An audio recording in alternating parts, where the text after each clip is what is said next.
നമ്മളിപ്പോൾ ഒന്നോ രണ്ടോ സൈക്കിൾ ഫാസ്റ്റ് ചാർജിങ് ചെയ്താൽ പിന്നെ നോർമൽ ചാർജിങ് ചെയ്യണം, അല്ലെങ്കിൽ നമ്മുടെ ബാറ്ററി ലൈഫിനെ ബാധിക്കും. ചാർജിങ് ടൈം സാധാ ഒരു നോർമൽ ചാർജേഴ്സ് യൂസ് ചെയ്യുന്ന കാറാണെങ്കിൽ 3 to 4 hours 5 hours ഒക്കെ എന്തായാലും എടുക്കും. അതിൻ്റെ കൂട്ടത്തിൽ ഇപ്പോൾ ഇറങ്ങുന്ന പല കാർസും അവകാശപ്പെടുന്നുണ്ട് ഫാസ്റ്റ് ചാർജിങ് ഉണ്ട്, അപ് ടു 20 മിനിറ്റ്സിൽ നമുക്ക് 80% വരെ ചാർജ് ആവുന്ന ടെക്നോളജി ഉണ്ടെന്നൊക്കെ നമ്മൾ ഒത്തിരി കാർസിൽ കാണുന്നു.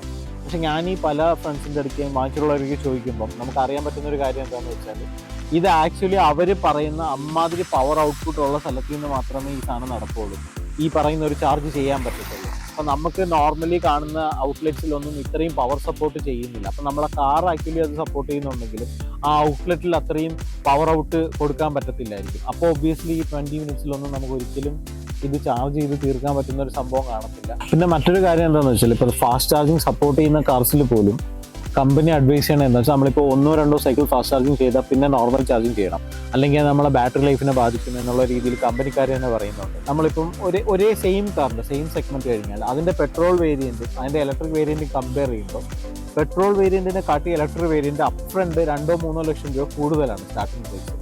അപ്പോൾ ടെക്നിക്കലി നമ്മൾ ആലോചിക്കുമ്പോൾ നമ്മളൊരു EV നമ്മൾ ആക്ച്വലി വാങ്ങിക്കാൻ വേണ്ടി ഈ 2-3 ലക്ഷം രൂപ നമ്മൾ ആക്ച്വലി അധികം കൊടുക്കുന്നുണ്ട്.